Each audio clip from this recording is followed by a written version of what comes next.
It's 8:30. Good morning. I'm Ian Crouch with Hunter News. A Hunter Valley man on a disability pension has been ordered to repay thousands of dollars in rent assistance despite telling Centrelink he owns his home. John Dorr suffered a brain injury in a 1998 car accident which left him with memory loss and difficulties processing basic details. He's told The Telegraph he had to repay hundreds of dollars when the rent assistance overpayment was first discovered in 2003, telling Centrelink he owned his Abermain home. However, the department kept paying the extra $100 a fortnight, which the 56-year-old didn't notice. He's now been ordered to repay more than $44,000. Hunter MP and Shadow Agriculture Minister Joel Fitzgibbon has asked the Auditor-General to review all government drought initiatives dating back to 2014. He wants a check of the government's claim it's spending $7 billion on the crisis. Joel Fitzgibbon has told Macquarie Radio he's hopeful Grant Here will go ahead with the audit. Unusually, I thought the Auditor-General tweeted yesterday acknowledging my letter and saying that my request was under consideration and the decision would be put up on their website in the not-too-distant future. I thought that was encouraging. A service will be held in Newcastle's Foreshore Park this afternoon for those in the community remembering and grieving from suicide. The annual Wesley Life Force Suicide Memorial Service aims to be an opportunity for those bereaved by suicide to know they aren't alone and part of a caring community. There will be a memorial wall where participants can place messages remembering lives lost to suicide. If you or someone you know needs help, call Lifeline on 13 11 14. Trading hours at pubs and clubs across the Hunter will be extended for Sunday's NRL Grand Final.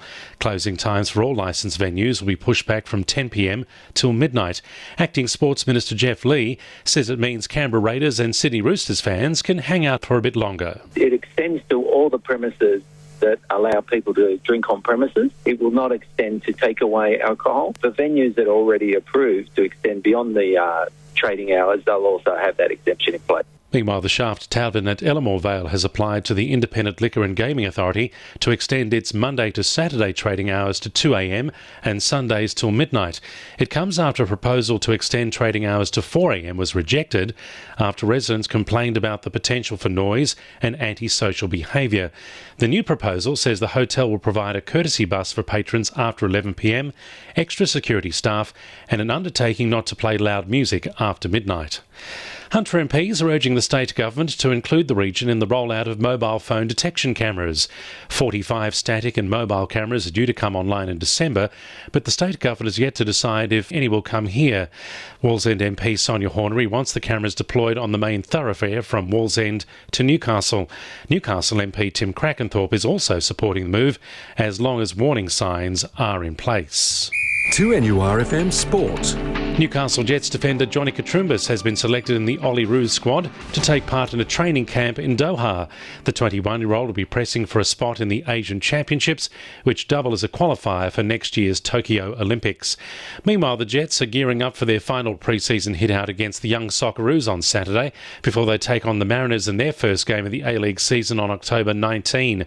Coach Ernie Merrick says the entire squad is firing, presenting him with a selection headache for the match. Oh yes, they're all on track for the first game, so I'm going to have a good selection problem for the first match. Merriweather surfer Ryan Callanan will be shooting for a top 10 spot in the France Pro, which kicks off today. He goes up against Brazilians David Silva and Peterson Crisanto in the seeding round. And the Newcastle Women's Rugby League tag squad take on the Central Coast tonight in a curtain raiser to the Rebels rep match against an NRL-affiliated state side at Maitland Sports Ground. And the winning numbers in Wednesday Lotto are 9, 23, 41, 33, 3 and 4, and the supplementaries are 34 and 29. 2NURFM News Time, 26 to 9.